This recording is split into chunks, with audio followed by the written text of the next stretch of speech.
It's Tuesday, October 27th, 2015. I'm Rim. I'm Scott. And this is Geeknights. Tonight, we're talking about Subterfuge.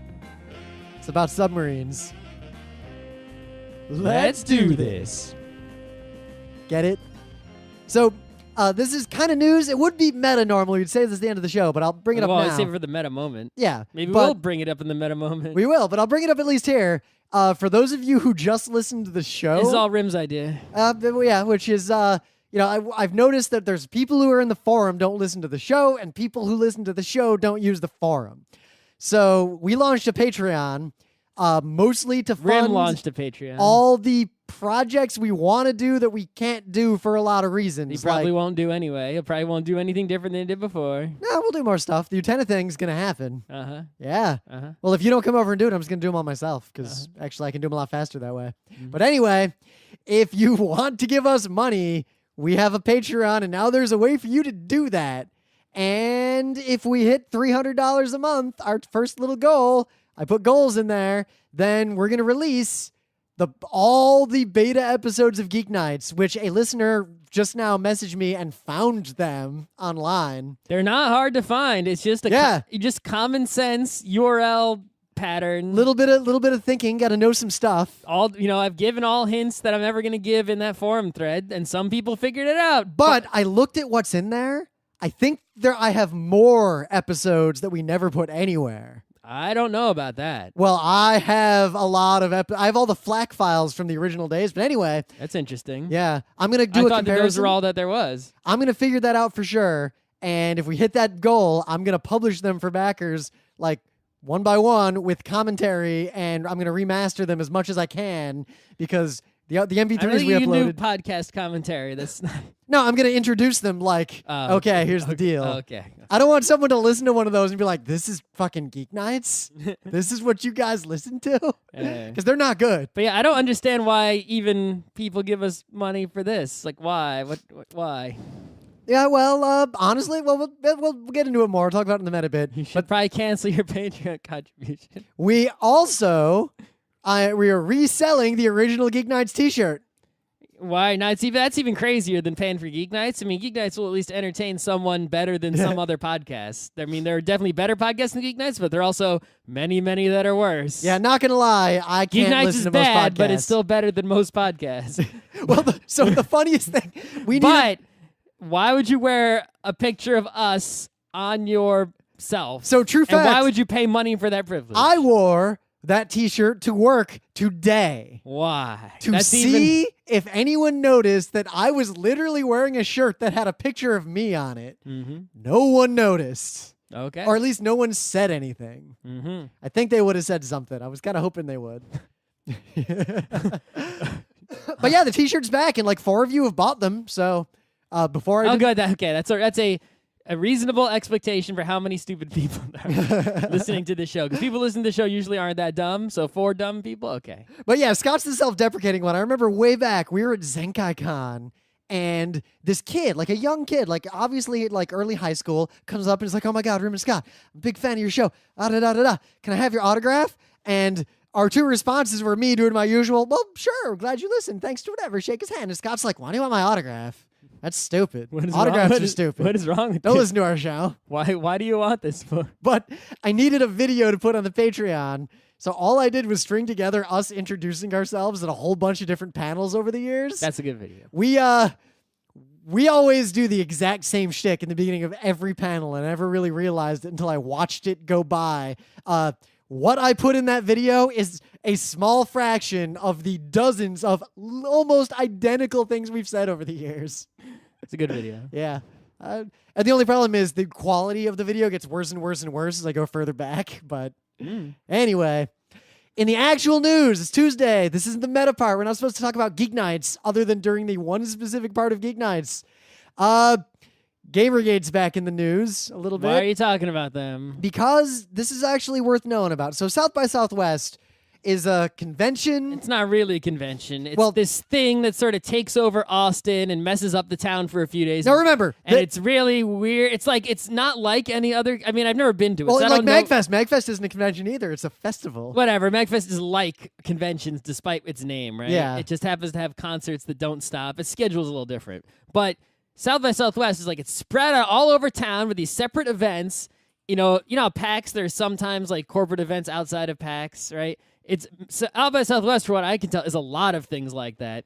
And it's got, Well, you know why and they're it's that the way? strangest combination You of want to like, know why they're that way? We know that because Penny Arcade, when they opened, they were going to do a PAX South, they looked at putting it in Austin, and Austin literally cannot host a large event. right. It doesn't have hotels or facilities. But there's music festival, there's technology, and it seems like it's the most corporate thing. And from what I can tell, it's just a really big excuse for trendy companies, both startups and, the mid-size, somewhat successful ones, right, that are all trendy and cool, to all party, get wasted, and have a blast in Austin for a week, a year, or whatever. Not gonna lie, I mean, I pretty much would not go to this thing. I have for everything that I've heard about it, I have no intention of ever going, and I wouldn't suggest that anyone else go. But I don't know that. I've never been, so I could be wrong. On the Wikipedia page, growth to the festival has brought concerns of violence and safety. But I would have maybe considered going because they do panels, like do a panel, be a nice I'm sure excuse. nobody goes to. Yeah, but they don't compensate their panelists at all. Well, aren't you paying to be a panelist? Yeah, you're paying for the privilege of being a panelist. Right. It's a corporate event. It's not something for a convention like we're used to. It's not Yeah. a fan-run thing. It's a money, And also, money thing. anecdotally, I've met a lot of people who are really into South by Southwest just in my professional circles. Most of the people I know or have met, I hope they're not listening to this, who have been to South by Southwest and like it, are the kinds of people I would never want to be alone in a room with. Not the highest caliber people, by and large. But anyway, they do have panels, and apparently the way you submit panels to South by Southwest is so stupid. It's on the tier of that Reddit convention that failed. Not Reddit. Tumblr? The Tumblr convention that failed. That shall not be named. So basically what happened is some people submitted a bunch of panels, and some of the panels were talking about like harassment in games and things. And I think like Brianna Wu independently had a panel she wanted to do. Like people were just submitting panels. I'm going to quote from an article that is a great insider view of what actually happened, the full details. But I'm going to quote because this just explains it all. I hadn't previously been aware, not having submitted to SXSW before, that SXSW makes proposed panels available for a public vote, which includes both upvotes and downvotes. The ability to downvote is like something is proven in the past to be a pretty terrible idea. Blah, blah, blah, blah, blah. If you let the public choose your panel schedule, every convention is going to be 4chan the convention. Can you imagine PAX if they didn't have the super smart people they have just picking the panels? If they actually were like, hey, internet, vote on what panels you want from this list. 4chan the panel, 4chan the panel, 4chan the panel. So basically, the Gomergate morons flooded this thing with death threats and nonsense and voted down all the actual good panels. None of those people are actually going to go to South by Southwest. Shouldn't you at least have to have a South by Southwest ticket to be able to vote? I don't think so. Yeah, that would make sense, right? If you only let people with tickets vote, then you might actually succeed with this plan. It actually could work. Basically, South by Maybe. Southwest did nothing to deal with the ridiculous, violence-threatening screeds that were being posted in the threads about all these panels, and then they canceled all the panels that were getting this controversy. Basically giving the Gomergators a win by canceling all the harassment-type panels that were going to be at this convention. Wouldn't a thing to do to be cancel all the Gomergate panels and then make those good panels win by default to make so the Gomergate South by Southwest people lose? appears to be run very poorly. I mean, if someone says, hey, Scott, we're going to threaten you, don't play Counter-Strike anymore, and I say, okay, I won't play Counter-Strike anymore, and I just play TF2. Well, then I'd threaten you to stop playing TF2. I just gave them what they wanted. Shouldn't the response be, fuck you, I'm going to play extra Counter-Strike. The thing is, this would happen at any convention if you let the internet vote. The answer is... I think, I don't say any, right? I think if any large convention that was in any for way... example, if we had Kineticon, if we let them vote, only people who had tickets vote. Okay, only people who have already pre-registered Only for the people who con. have pre-registered, members of Kineticon. If we let them vote, it wouldn't be perfect. There would be problems. For example, they would probably vote in some Homestuck panels that we don't want, and they probably... Not because they're Homestuck, but because they're just ask a Homestuck Right. nonsense. Also, they would probably... There'd be a lot of fan crap. The largest community, right, amongst all the nerd communities would probably dominate the schedule. Right? All cosplay panels. Right. So like if the cosplay community was bigger than the Doctor Who community, then they could fill like the whole schedule with cosplay panels. Which would be a problem because while cosplay is a huge part of like Kineticon and lots of cosplayers attend, and like it's a big part of the con and people are really into but it. the proportions would be off. You'd have like if just people don't go to the cosplay panels, obviously, that's why we don't schedule but like them if anymore. 50% of the schedule would be cosplay panels, but cosplay just outnumbered the other geekeries, Yep. like maybe 20%, and all the other ones. I'm were just like saying at it would be an 10. adverse selection where that community would get their content in, but yet their panel content is actually Right. not well attended or popular. And also a few panels that should happen despite no one going to them, like dog mushing probably wouldn't happen at all. I mean, They also, get like, no honestly, votes. I see all the submissions. I would not be comfortable as a person responsible. But it wouldn't be as bad as the South by Southwest let the internet vote. No. That's what I'm saying. It shouldn't do it, but it wouldn't be that bad. It would just be bad. One, if you're a prospective panelist, never perform at a convention that won't at least comp your badge ever. Like, fuck that. Yeah, and also if they make you pay for pretty much any, it's like you're working for them. They're putting on a convention, and they need entertainment to get people to come to it. So usually when you're at a convention, you pay special guests money to fly, stay in a hotel, and be at your convention. And you advertise this person is going to be here that you paid. You paid their appearance fee, and now people are going to buy tickets to cover that fee to come to your convention because they want to see this famous person. If you're not as famous, a convention isn't going to want to pay you a lot of money because you're not really increasing their ticket sales. But you are still working for them. You are providing entertainment to their paying guests. And you're providing ticket sales for the next year. Right. You're doing work and giving them your time and effort for them to profit by selling tickets. You should not be paying them for the privilege of working for them. That's like if I went to a diner and I said, hey, let me buy some pancakes, and then I went in the back and made the pancakes with ingredients that I brought and sat in the diner and ate them. That is not a thing that you do, nor would anyone with common sense would not do that. So why I made this a news on a Tuesday is, one, it just happened and it's still evolving. Like, apparently BuzzFeed and now Vox Media and The Verge all said that Vox they're gonna... is The Verge and Polygon. Yeah, but they're like, each of them had separate like sets, like they're all running panels apparently. They all said they're going to pull out of the convention and just not perform now. They don't need to be there. They're not increasing the ticket sales. But who's going because they're there? The moral of this is, one, PAX, the gaming conventions, are the best run fan conventions in the world. Like there's so every problem that a convention like this has is solved by just looking at PAX and doing things the way they do them. And that might sound like we've drank some Kool-Aid, but if you've been to a PAX and then been to like some anime con, we've probably been to more conventions than almost everyone listening, if not everyone listening. So we know better. All right. But number two, the Gomergate nonsense is far from done and is still a huge problem. It's not. It's a very small number of people, relatively speaking, who are very loud. But they're causing these huge problems because there are morons out there. They're basically taking it. It's like when you play a board game and there's one player who's a noob and they don't know what's up. And if you're the troll player, you can totally just bowl them over. But that's what's happening. Is South by Southwest is the noob in the board game, and Gomergate is the troll who just bowled them over. And it's like South by Southwest is the example of, because they're unprofessional, they had their shields all of down. us, right? All of us, we're all the other players in the game going, no, you're one shitty player ruined the whole game. It's it's like, guys, lock your door. Just lock it, and they can't get in. Right? We have to get everyone's skills up to, keep the fortress safe. So insecure. yeah, but If there's one of the guards at one of the drawbridges doesn't know how the drawbridge works, it's like, fuck, who put you on guard duty? there's a big hole in the wall, and the drawbridges can't be drawn up at South by Southwest apparently. No, so don't go there. Yeah, that's an unsafe fort. But that roiling mess of like basement dwelling Gamergate morons is there, and if you let the shields down, they do still come in and cause problems. Yeah.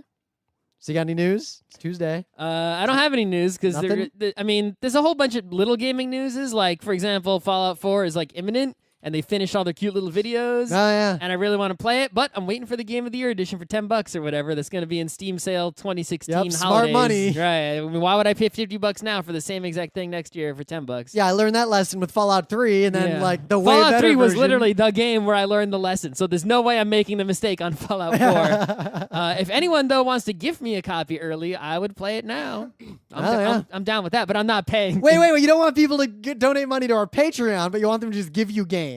Giving me a game is not a waste of money because you would get your, Fallout review real early. Anyway, some other games like Doom is coming real close, and some other stuff. Oh, the Blizzard TF2 clone Overwatch is like bleeding now, right? Because it's holiday season, all the games are coming out of the woodwork. Mario Maker got a big update that adds the important checkpoint feature. Yep. A little flag in the middle of the level, so if you get through my really hard part, I don't make you do it again because I'm not that evil. Anyway, but I don't have any significant gaming news, so I'm going to do some Geek Bite on a game I played that Rim did not play. That I'm going to play soon. We'll probably do a full video. So we saw show this on it. game at PAX Prime in the Mega Booth on the last day of PAX. And we did some video of it, though I think some of that video may have been lost. I'm not sure. Yeah, I haven't gone through all that yet. I got a backlog still. We briefly discussed it in an episode of Geeknights, but I want to talk about it a lot because I played it a lot. And that game is called Sublevel Zero. And this game was pitched to me as Descent plus roguelike. If you don't know what Descent is, it's an old DOS game. There's also Descent 2, Descent 3, Descent Free Space, and I think Free Space 2. But it was a game. It was the first game and only game that I played that wasn't VR. They gave me some kind of motion sickness, though it also cured my motion sickness because I just forced myself to play it for 5-10 minutes, and then I was fine with it, and I haven't been motion sick playing a game since. And the thing with Descent is it's basically an FPS, except there's zero gravity, so you can rotate in any direction, pitch, yaw, etc., left, right. You can translate in every direction, up, down, left, right. You can barrel roll in both directions. Do a barrel roll. And you can thrust forward, reverse, go straight backwards, and also afterburn and go super fast forward. So you basically have complete 360 control, and most people can't handle this. But it was an awesome game. It was a lot like Doom in that it was the kind of FPS where you go around a maze, fight bad guys, get keys, open doors, find secrets, that sort of thing. And had the best music. Descent 2 especially had just freaking rock music. It was fucking awesome. It was just, you could just take the CD and put it in a CD player and listen to it because it's, DOS game. But this game, Sublevel Zero, is Descent. That same full free space movement inside a maze, but it's a roguelike. So that maze is procedurally generated. And bad guys are inserted into it, and you get loots. And if you die, you're going to start the whole game over again, just like NetHack. There's definitely been a, roguelike plus X trend and for let me about tell a you, year and a half or two now. So let me tell you about this game. First of all, right, the controls in this game, the most important thing, are better than any Descent game I ever played. They polished those fucking controls. How you playing it? Mouse keyboard. Okay. Right? They polished the fuck out of it so hard. It is so smooth. It is like I have no control complaints whatsoever in any way. Right? Number 2, the difficulty ramps up quite a bit. The way that, it's like once, basically I can't get past, you start on sublevel 0, then 1, 2, 3, 4, 5, and that's the end. The boss of sublevel 2 just kicks my ass, and there's some bad guys that are just really fucking nasty. I wonder if they're gonna adjust them, or it's a roguelike, it's supposed to be nasty, just fucking deal with it. Either way, but yeah, there's some guys that are really hard to deal with. You can get into tight situations, and especially you'll have a guy come at you, and it's for example, you'll be in a narrow hallway because it's procedurally generated. You get into bad, luck times, right? you open the door at the end, there's the kind of guy who charges at you. And it's like, oh, fuck. So what do? You're not going to go forward. Yeah. You mean you can ram them right back, but you're going to take serious damage, and there's not a lot of health. So I'm feeling this already because I'm thinking about like playing Doom and like the kind like when I was good at FPSs, single player FPSs in the old days, and even Descent. Part of it came down to I'd memorize and learn patterns, and I'd know my way around maps, and I'd know. No. Yeah. Oh, no. It's like you go reverse, and it's like, okay, he's coming down the hallway at you. Your reverse is real slow. It's like, all right. You can shoot, but then cause explosions right near you because he's charging in. It's like you can end up with like a lot of bad choices. Sometimes your only choice, like, this guy's run into that room as fast as you can and then just try to take them all out with a lot of movement to avoid getting hit. And there's more guys in that room than you thought, and they're all coming at you now. And some of them are really dangerous, tiny, and hard to hit. And it's like, God damn it. Man, this sounds really good. I feel like I really do need to play it. There's 4 different kinds of ammo, and it's like you have to combine weapons together to craft them into better weapons. And it's sometimes like you'll have a whole bunch of one kind of ammo, but you'll have a really shitty weapon that uses that ammo. And it's like you can't get the ammo for the weapon you want to use. And you're just trying to find a bad guy to kill or a treasure chest to open or just something so you can get some, energy or some ammo or some health. A lot of resource managing going on there. And there's like a lot of tricky things that, you upgrade your engine, or do you use that thing to craft, at the end of a level, you collected enough nanites. Do you want to spend them to which upgrade do you want to choose? And it's like, there are a lot of things to choose. Like, you can make all your bullet-based weapons better, but it'll make all of the not bullet-based weapons weaker. Do you want to do that? And it's like, I have a really strong bullet-based weapon, yes. And the next level, they're just like, you know what? Fuck you on bullets. No bullets for you. Nope, no bullets this time. Thing is, you're just running out of ammo for that gun. You're like, fuck me. Some people will complain about that kind of thing, but for me, like a roguelike, like I still play Crypt of the Necrodancer. Like, I like that game a lot. Okay. And sometimes you just get completely fucked. That's kind of the point of a roguelike. Like, there might be bad news behind that door. But this roguelike, because it's Descent, is not just bad decision, bad luck, bad procedural business. If you have skills, it really doesn't matter. If you have super Descent skills, even better than me, because I'm not the greatest, you could probably just dominate the whole game because by dodging and moving and shooting and, because like if you don't get hit, well, you don't have to worry about not getting health.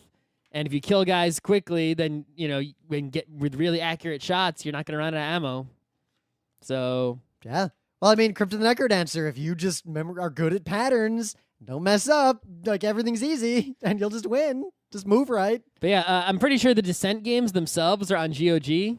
So I highly recommend you play those if you haven't, and you can overcome the motion sickness. I could play those again, maybe, and we could do a show on Descent. Descent. I mean, okay, Descent is exactly what I just said. Yep. With, not procedural. Not procedural. The plot of Descent is actually really awesome. It's sort of like this terrible Secret of Space situation where you're like this dude, material defender, and all the robots that work in all the space mines and asteroids and things have all gone crazy, and you basically are sort of a bounty hunter who's been hired to like go and fix all the broken mines to restore the galactic economy. I don't know. But it's like there's plenty of terrible Secret of Space going on. It's really weird. No. But because the Descent levels are handcrafted, there's secrets and things, and the levels are just really amazing, especially in Descent 2 and the music. Anyway, Sub-Level 0, play that game on Steam.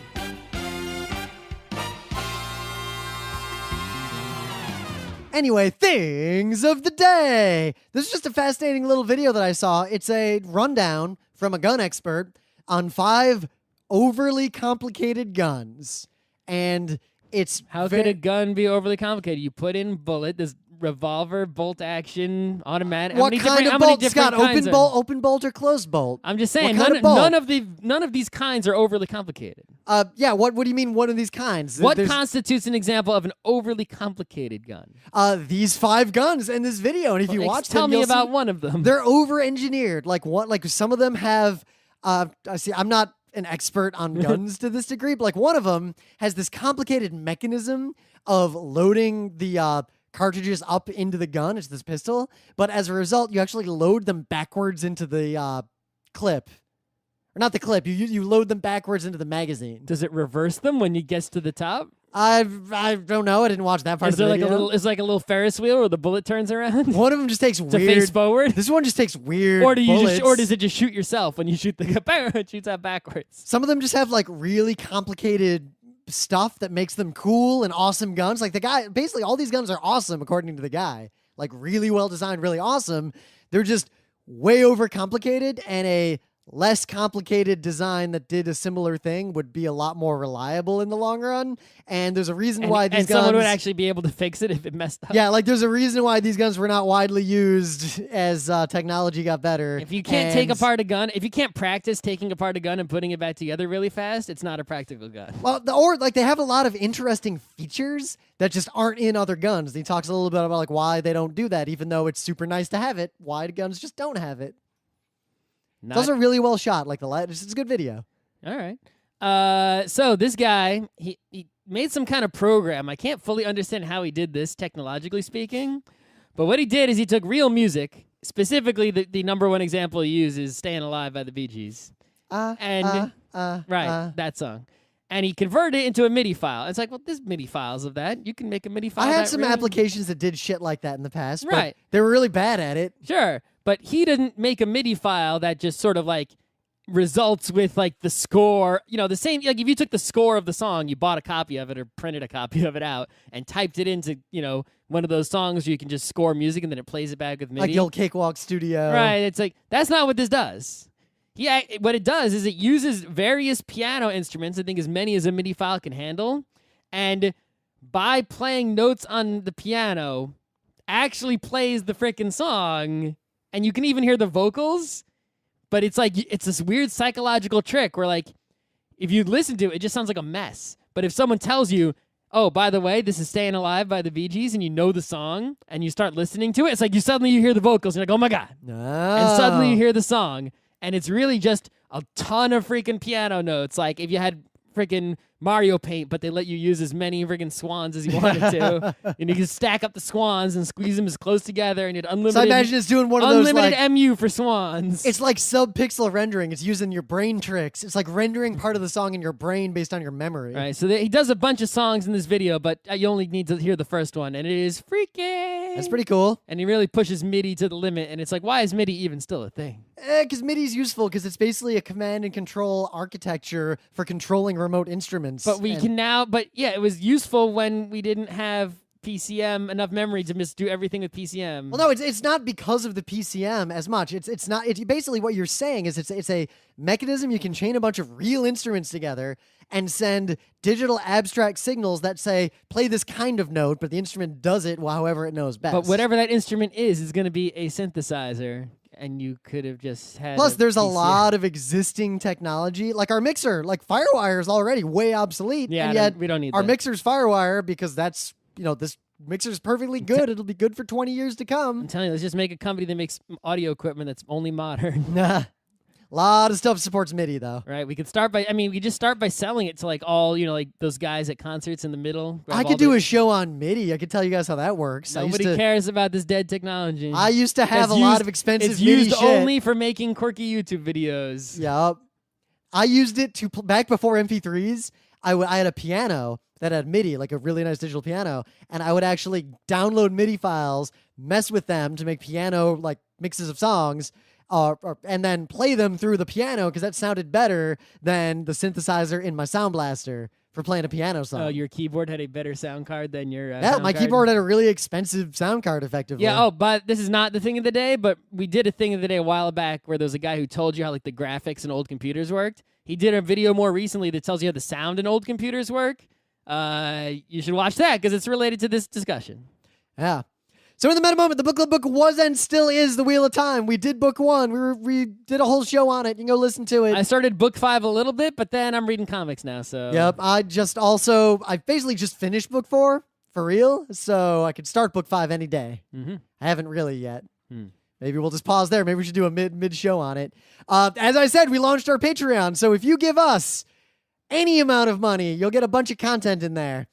If you give us $5, like I said, and it's super dumb, I'm going to say your name at the end of every show after the credits. Dave and Joel do that, actually, with the T-shirts. Anytime you buy a T-shirt from them, they say your name on the show. I highly recommend you do not pay for such a stupid thing. This is nothing. I didn't plan this. I also promised Rim that just I'm gonna did this do on his own. I'm gonna do ultra dumb stuff. Why didn't you clear this with me first? During that part? So dumb stuff and names of people will happen after the credits. So if you already gave us money, you can listen for that. I'm gonna say your name. If you give me $10, I will make fun of you. So guys, for being so dumb as to give me $10 a month when you probably need it more than I do. There are several people backing us at $10 a month right now. What is wrong with you? But also, if you're really rich, first of all, if you're rich enough, you can spend $10 a month on Geeknights. I mean, that is almost the cost of Hulu, which is $12 a month. Are you crazy? But think about what Hulu gets you: the greatest movies and some of the greatest TV shows to ever exist. So, guys, with no commercials, I'll skip and all the way up. you're giving me just Geeknights only $10. You must either be fabulously wealthy or dumb. And if you're fabulously wealthy, give me a lot more than $10, you cheap ass. So, one, Scott's really making the hard sale here. But more importantly, we do have one of our milestones at the top here. If you guys scrape together $20,000 a month, we'll do Geeknights full time and quit our jobs. So yeah, probably, but I'll commit to it. That'll happen. If you're so rich that you have $20,000 a month, just hire me. If we had 20,000 fans who gave us $1 a month, we could quit. If we had 20,000 fans, we wouldn't need even them to have Patreon. We could just sell things, valuable things. Well, like our Geeknights t-shirts that we're also selling now. It's not a valuable thing. I like this I guess t-shirt. It's better than Patreon. Plus, look, I did the thing on the back that we couldn't do before because we were cheap. But like, we could just make, a product and sell it to them. Well, maybe we'll make that for them. Anyway. But yeah, that is enough talking about things that aren't Subterfuge, because this is a game that we kind of all decided to play in the forum on a whim. So there was a game, and it's still around. Actually, it has a sequel we've never played. Oh, Neptune's Pride? Called Neptune's Pride. We might have done an episode on this game. I did not play it. I just You didn't play it? No, I didn't get into it. I was busy. Oh, so Neptune's Pride. I know about it. I just didn't play it. It was a game we played online, and it had an interesting business model where you'd like almost pay for play. Like one person would pay, and everyone would get to play. It's like if I put a quarter in the arcade machine, and everyone gets to play Gauntlet, right? But the idea of Neptune's Pride was that you're in space, and you spawn. You had some planets.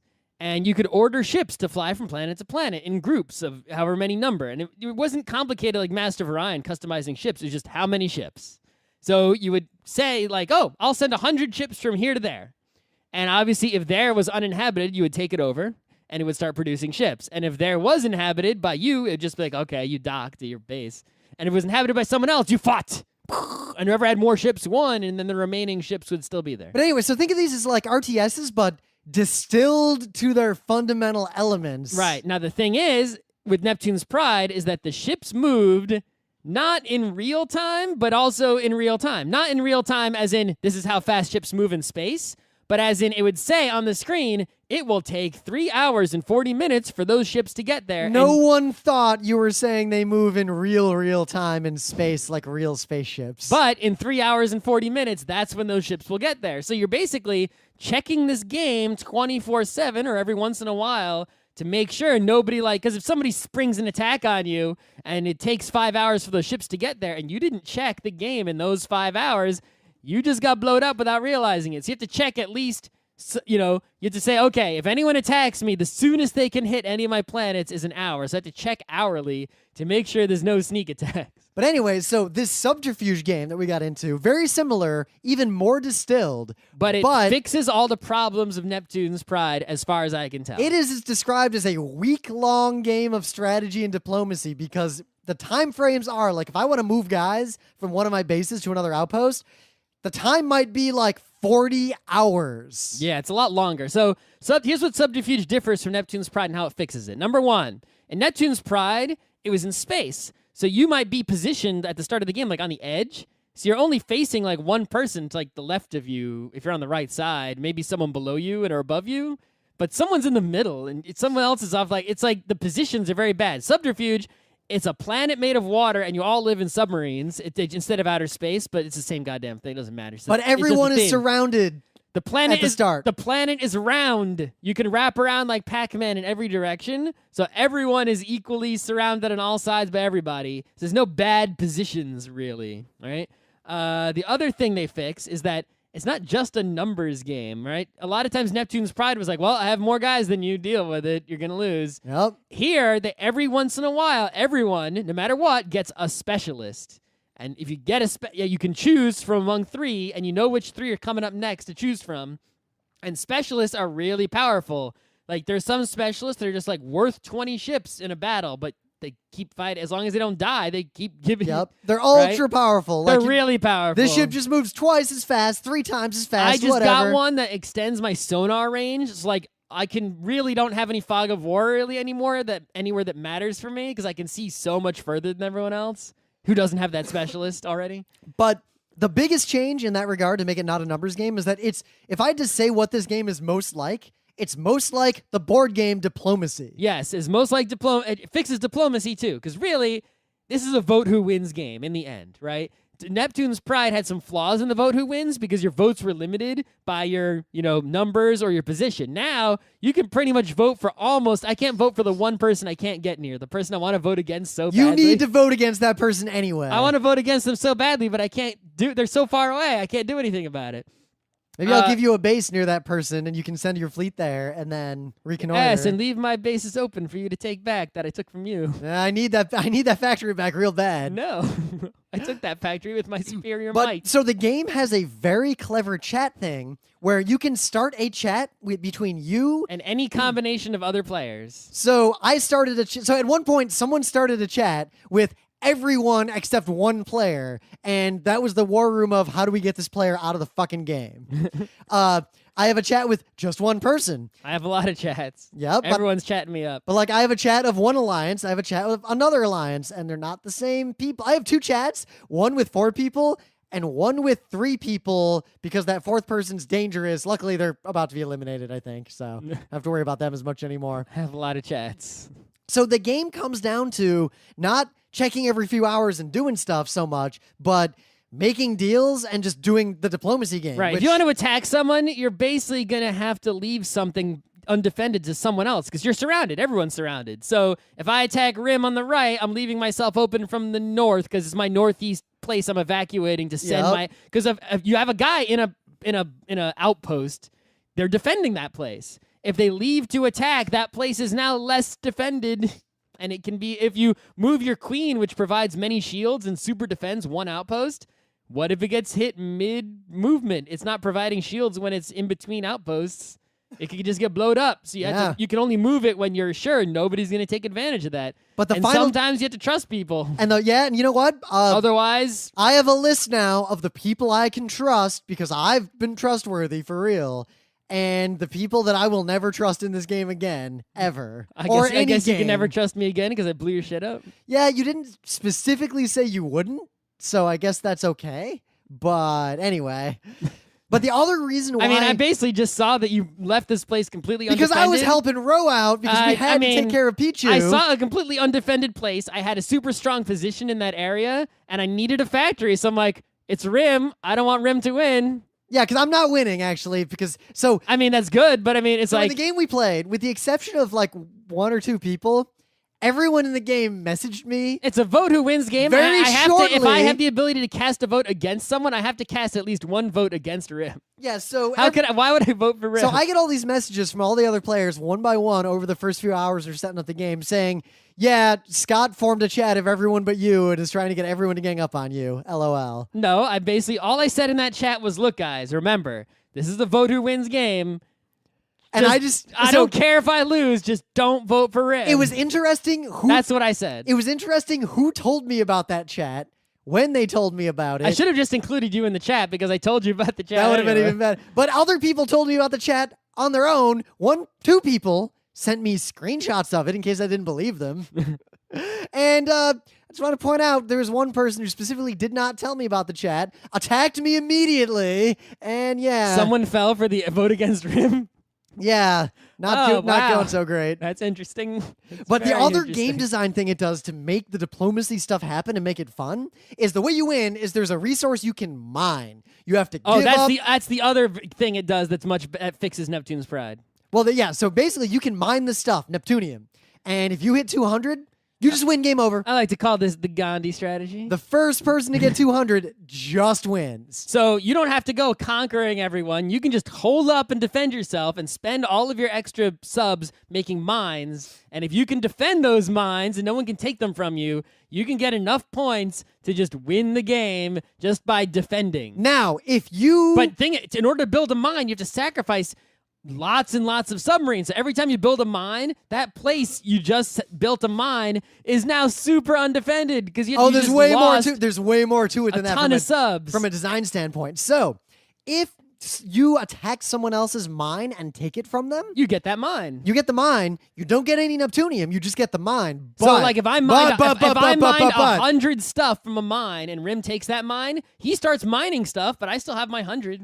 No. So if you lose a mine, you lose 20 Neptunium. Only 20. Okay. Yeah, but that's basically it allows but I just mined, deals. So if you mine less than 20, you lose it all. But if you mine 50, you keep 30. But if you mine 100, you keep 80. The point of all this is that if you take out someone's mine, literally remove victory points from them without gaining them directly yourself. So it's not a zero-sum game. It facilitates deals and diplomacy and planning to take down the leader. And that also fosters opportunities for backstabbing and shady dealings because anyone who is beating another player in terms of actual raw Neptunian mind by 20 or more can choose to check a box and start funding that player. Now you'd be like, oh, who's going to do that? So thus, everyone gangs up on, say, Scott, because Scott's got the most Neptunium and he's winning, and we got to hit him. I have no Neptunium, by the way. So please then he might don't do fund that. 2 other players. I actually sort of want to lose the game. That's like a tiny part that wants me to just lose the game so I can stop checking my stupid goddamn phone every 5. Well, I can't check it that much now so because annoying. I got to go into full defense mode because you motherfuckers all fucked me. But it's like it's so annoying to check the game. It's like I almost just want to lose and quit. But just the way the game is designed, the not to get into all the details because you can just watch the tutorial videos and see how the game fully works with shields and everything, but it is cleverly designed to make all the things that you expect to happen if you play diplomacy happen without all the not funness of diplomacy. Yeah, you don't have to have the stupid rules order resolution in diplomacy, and you don't have to have the stupid now we're going to diplomacy, now we're going to actually play the game. Diplomacy, you don't have that alternating. It's like because it's slow and real time, things take hours to happen. You can just constantly diplomacy and move and shake without stopping. So the other interesting thing to note is the specialists, like the people in the game. I'm pleased that it is a widely varied in terms of gender, age, and skin color cast. I haven't paid attention to that at all. It stood out because it's so rare. Okay. That's the point I'm making. I guess when you live under the sea in a submarine, everyone's got to get along. And 2, the game is technically free to play, but really... that's the one bullshit thing. No, it's not, though, because really the game costs $10. Sure. And I enjoy it enough to where, like, I'm glad I paid. So what do you get for $10? So you can join any public game and you can join any private game. But if you pay $10 once, then forever you can start private games that you invite only your friends to. Okay. And 2, you can issue unlimited numbers of orders in the future because the game has this really beautiful UX. Yes, where Neptune's Pride did not have this as effectively, but basically the UX and all of the system of giving orders in the future, rolling time forward and back to see what's going to happen. Yeah, like I can roll time forward. According to your current information. I can issue orders. If I'm going to issue a contradictory order, it warns me like, oh, this thing's not going to happen. You can always cancel things before the last second. Yep. So I'll like send all my ships over the horizon, and then I find out once I get closer and get more intel that the shields on Scott's battle station are fully operational. That's the other way I'm making this game more fun, is I'm basically doing Emperor Palpatine role-playing. Yeah.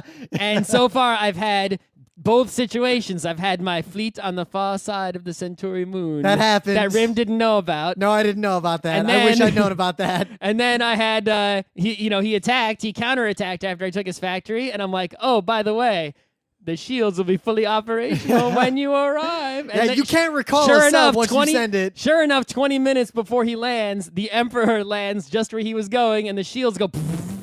Yeah, it was bad news. I could have even chosen a specialist to get the shields even bigger, but I realized I would win even without it, so I chose the long-term specialist instead. Yep. Anyway. But that UX is so well done. So like little stuff, like I can pick another outpost, like an enemy outpost, and just drag forward from it. And in real time, as I drag my finger, it's showing me what the game state will be at every point. You can even measure with a ruler how long. Like I can go to Rim's factory and drag a line over to my factory, and it'll say, "Aha! It will take Rim." If he gives the order now, this instant, it will take him 14 hours to reach me. And it'll show you the game state at that time. Yeah, and then I can measure with my own thing and be like, well, if I attack that now, leaving this spot open, I can then move these guys into position to defend my open spot before 14 hours. So Rim can't, if he tries to attack when I leave it open, he will run into a fully operational shield he didn't know was going to be there. So it's a free-to-play game. It's just on smartphones. That's the other thing. You can just play it all the time. So and Rim has an Android phone. I have an iPhone. We're all playing together. It totally works. We don't even know what other people are using. It's great. So, the other thing, if you pay... So the Neptune's Pride, we had to check like on our PCs all the time. Here, everyone's checking all the time. If you pay, you can join multiple games at the same time, which I would never do. I don't want to do that. No. Unless you have literally no life. I don't have enough life for one game. I'm playing two. But honestly, it's pretty fun. Like, I'm actually kind of into this. I'm going to play this. Everyone else seems like they're way more into it than I am. I'm just sort of like playing my game. So I will commit to running. Pretending to be the Emperor. I'm going to pretty much continuously, each time a game ends, I'll start a forum game and I'll invite you guys and I'll just keep playing this for the foreseeable future. I'll play it during times of the year when I have time for it. Yeah, once summer comes again, we're not going to play this much, but... The game is fun, and you can play it for free, so I do recommend you check it out. And it sends you notifications when shit's happening, so you could actually, if you just... It's ominous. I'm laying there, I was about to go to bed If you basically night, only look at it when you get a notification, you will do very well. But suddenly my phone buzzes a whole bunch. I'm like, what the fuck? So I go look, and it's all these notifications of 40 drillers appeared on your horizon aimed at. I'm like, oh no, oh no, oh no. Yeah, but sometimes the notification, like I got one today that's like, you can see someone has 30 drillers and a specialist that you just never saw before, you can see now. And I open it up and it's like, it's so far away going to their own planet. And it's like, all right, but I didn't need a notification for that. I take that information and give it to certain people who then act on it, and things work out fine. This is like in someone's internal territory where you're never going to go. Yeah, because I saw a martyr hanging out somewhere, and that's some scary shit, because martyrs can destroy entire outposts permanently. Whoa. Yeah. How does that work? If they're in a combat, everything within a radius is destroyed no matter what it is. Couldn't you see the martyr coming and just abandon the outpost? So here's the thing. Say I had sent a ping. I got one sub going toward a place, and that place had sent a martyr at me earlier unbeknownst. Wherever they collide, whatever's nearby, which might be an unrelated outpost. Oh. Yeah. Yeah. So wherever the martyr gets killed, he explodes? As soon as I found out there was a martyr and someone warned me it was there, I sent a single submarine with one driller from every one of my places that had guys to every one of that player's places just to make sure there's no way it could come after me. And if it blows up somewhere because of that, that's going to be so fucking hilarious. Okay. The game is super fun. Yeah, I should have sent those one sub pings at the game start. Yeah. Well, now I know a lot more. I really look forward to the second game of this. Mm-hmm. And I'm going to continue my never lie strategy.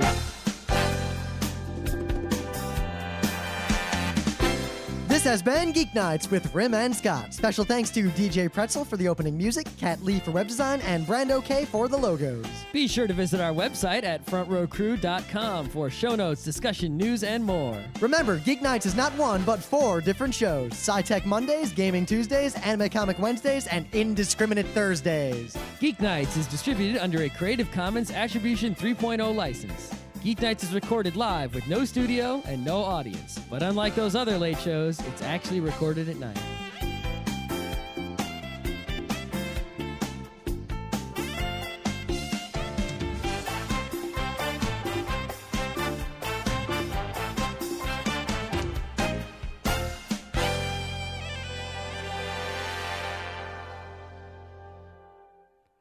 So, as promised, the text of our Patreon does say, and I quote, "This is super dumb, but if you support us this much, Rim will say your name at the end of each episode after the credits, along with something ultra dumb." So I'm going to read these every time in order of the amount of money that you are giving us. So if you want to be at the top of the list, I guess you could add another $1. James David White, Kristen Kuntz, Jessica L. Barlow, Mechanical Mind, William Eisenrose, Chris Midkiff, Chris Knox, Flame Darkfire, Samuel Cordroy, Daniel Redmond, Chris Haddad, Doug Snyder, Sean Klein, Chris Reimer, Thomas Hahn. There is one more person who would have qualified, but they are listed as not wanting the reward. So if that person feels sad that they were not listed here, just email me and I will take care of that on Thursday's show. And now, your dumb thing. As long as I wear this, I'm able to cast 3 spells simultaneously.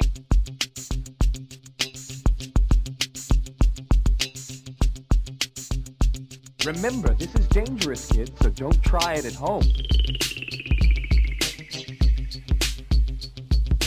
As long as I wear this, I'm able to cast 3 spells simultaneously. 本当、普通の神経じゃないですもんね。なんですって？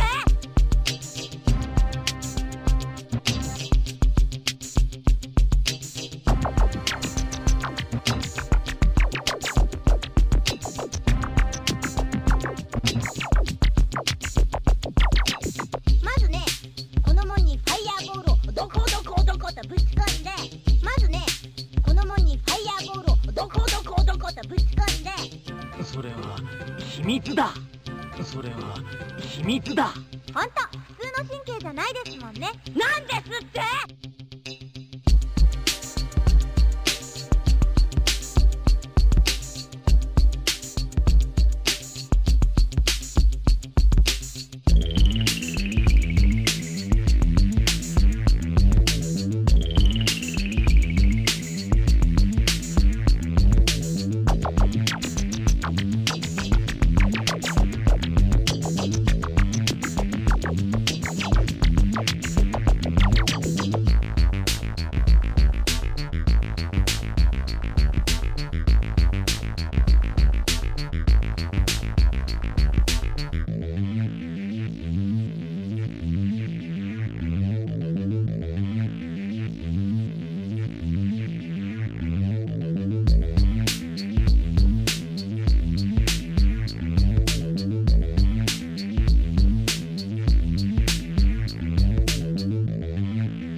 まずね、この門にファイヤーボールをどことぶち込んで、まずね、この門にファイヤーボールをどことぶち込んで。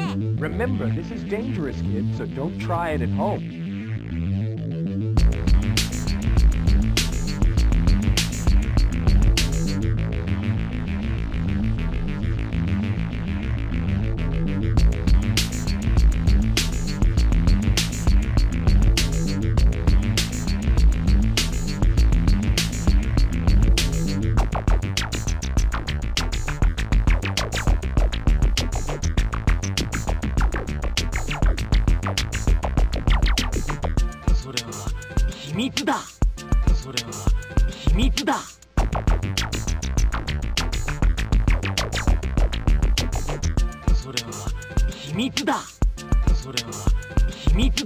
Remember, this is dangerous, kids, so don't try it at home. I don't know that. I've never been, so I could be wrong. On the Wikipedia page, growth to the festival has brought concerns of violence and safety. But I would have maybe considered going, because they do panels, like do a panel, be a nice I'm sure nobody goes to. Yeah, but they don't compensate their panelists at all. But aren't you paying to be a panelist? Yeah, you're paying for the privilege of being a panelist. Right. It's a corporate event. It's not something for a convention like we're used to. It's not a fan-run thing. It's a money, and also, money thing. Anecdotally, I've met a lot of people who are really into South by Southwest just in my professional circles. Most of the people I know or have met, I hope they're not listening to this, who have been to South by Southwest and like it, are the kinds of people I would never want to be alone in a room with. Not the highest caliber people, by and large. But anyway, they do have panels, and apparently the way you submit panels to South by Southwest is so stupid. It's on the tier of that Reddit convention that failed. Not Reddit. Tumblr? The Tumblr convention that failed. That shall not be named. So basically what happened is some people submitted a bunch of panels, and some of the panels were talking about like harassment in games and things. And I think like Brianna Wu independently had a panel she wanted to do. Like people were just submitting panels. I'm going to quote from an article that is a great insider view of what actually happened, the full details. But I'm going to quote because this just explains it all. I hadn't previously been aware, not having submitted part of Geeknights. Gamergate's back in the news a little bit. Why are you talking about them? Because this is actually worth knowing about. So South by Southwest is a convention. It's not really a convention. It's this thing that sort of takes over Austin and messes up the town for a few days. Now remember, and it's really weird. It's not like any other. I mean, I've never been to it. Well, so I like don't know. MagFest. MagFest isn't a convention either. It's a festival. Whatever. MagFest is like conventions despite its name, right? Yeah. It just happens to have concerts that don't stop. Its schedule's a little different. But South by Southwest is like it's spread out all over town with these separate events. You know how PAX, there's sometimes like corporate events outside of PAX, right? It's South by Southwest, for what I can tell, is a lot of things like that. And it's you know why they're that the way? Strangest combination. You want to know why they're that way? We know that because Penny Arcade, when they opened, they were going to do a PAX South, they looked at putting it in Austin, and Austin literally cannot host a large event. Right. It doesn't have hotels or facilities. But there's music festival, there's technology, and it seems like it's the most corporate thing. And from what I can tell, it's just a really big excuse for trendy companies, both startups and, the mid-size, somewhat successful ones, right, that are all trendy and cool, to all party, get wasted, and have a blast in Austin for a week, a year, or whatever. Not gonna lie, I mean, I pretty much would not go to this thing. I have for everything that I've heard about it, I have no intention of ever going, and I wouldn't suggest that anyone else go. But why? To see if anyone noticed that I was literally wearing a shirt that had a picture of me on it. Mm-hmm. No one noticed. Okay. Or at least no one said anything. Mm-hmm. I think they would have said something. I was kind of hoping they would. But yeah, the t-shirt's back, and like 4 of you have bought them. So before I good. That's a reasonable expectation for how many stupid people are listening to the show. Because people listening to the show usually aren't that dumb. So 4 dumb people, okay. But yeah, Scott's the self-deprecating one. I remember way back, we were at Zenkai-Con, and this kid, like a young kid, like obviously like early high school, comes up and is like, "Oh my God, Raymond Scott, I'm a big fan of your show. Can I have your autograph?" And our 2 responses were me doing my usual, "Well, sure, glad you listened. Thanks to whatever." Shake his hand. And Scott's like, "Why do you want my autograph?" That's stupid. Autographs are stupid. What is wrong with Don't you? listen to our show. Why do you want this for? But I needed a video to put on the Patreon. So all I did was string together us introducing ourselves at a whole bunch of different panels over the years. That's a good video. We always do the exact same shtick in the beginning of every panel, and I never really realized it until I watched it go by. What I put in that video is a small fraction of the dozens of almost identical things we've said over the years. It's a good video. Yeah. And the only problem is the quality of the video gets worse and worse and worse as I go further back. But anyway, in the actual news, it's Tuesday. This isn't the meta part. We're not supposed to talk about Geeknights other than during the one specific...